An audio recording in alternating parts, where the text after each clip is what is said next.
Hello, my name's Andy. Welcome to The Week in Gear, the show where I count down the best guitar stuff released in the past 7 days. Plus a little nugget of fun gear news at the end of the video.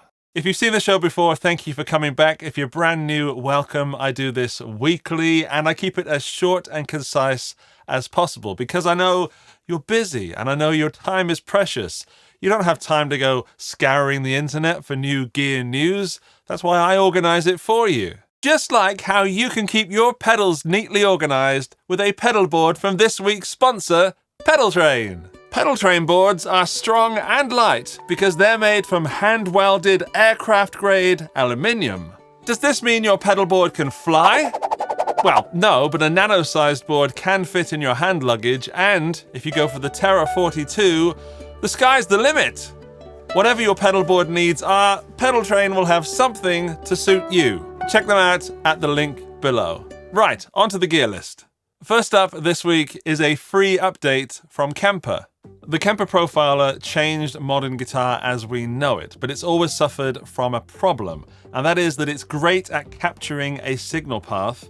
However, it's not that great at changing that sound once you've captured it. The Kemper Profiler is one of the true game changers of the gear world, and would you believe it is over 12 years old? And in that time, it's been brilliant at capturing your signal path and recreating a snapshot of your amp and pedal settings. However, it's always suffered from the problem that if you tried to change those settings of the profile post-capture, it didn't quite sound real. Liquid Profiling promises to fix this and give the players a more authentic experience.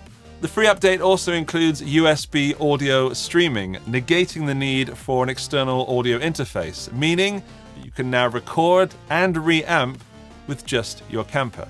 If you do already own a Kemper, then they have brought you immense value over the years, and if you don't own one, then there are some more modern equivalents, such as the Quad Cortex or the Tone X from IK Multimedia, and this Kemper update was absolutely necessary to keep Kemper in the game. I look forward to trying it and seeing if it does actually compare to those modern equivalents. In at number 3, Gibson are back on the nostalgia train with some 80s Flying Vs and 80s Explorers. Now these are based on the models from 1984 and they feature a nitro finish over a mahogany body, a slim taper neck, and a rosewood fretboard. And as for pickups, they feature some high-gain humbuckers known as 80s Tribute, which are said to accurately capture the unique fat-toned sound and rich sustain of the models from that era. Right.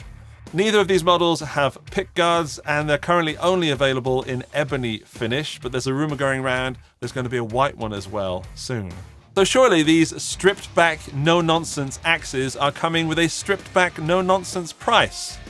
Nope, they're around $2,500, but they do come with a hard case. Oh dear, I don't dig these at all. I think this was the perfect opportunity for Gibson to offer something cool at a reasonable price, but it seems that they've just gone for some sort of cash grab on the back of the new Metallica resurgence and are aiming for aged metalheads with a bit of cash to burn.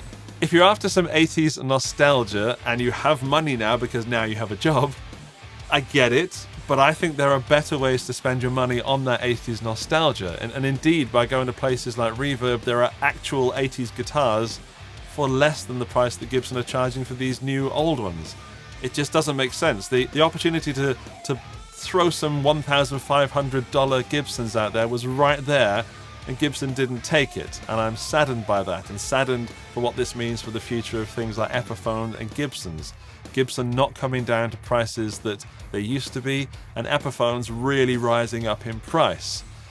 Also, this has been kind of overshadowed by the departure of J.C. Curley and Cesar Gorkian being promoted to CEO.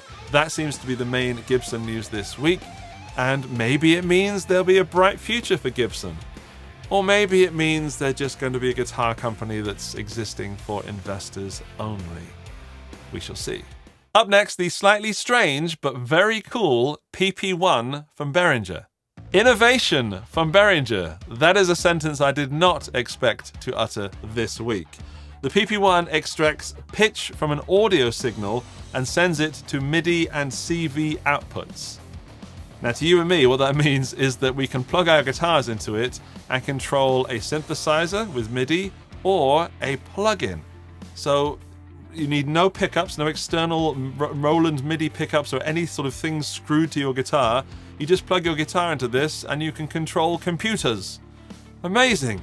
Actually, it's not just limited to guitar and plugged-in instruments. There's a microphone input as well. So using your voice, you could lay down a MIDI drum part or plug your guitar in or some mandolin or something and lay down a MIDI VST bass line. I'm genuinely excited about a piece of gear that gets rid of all that faffing around with pickups and allows you to mess with computers and synths and stuff with your guitar, especially as it's sub $100.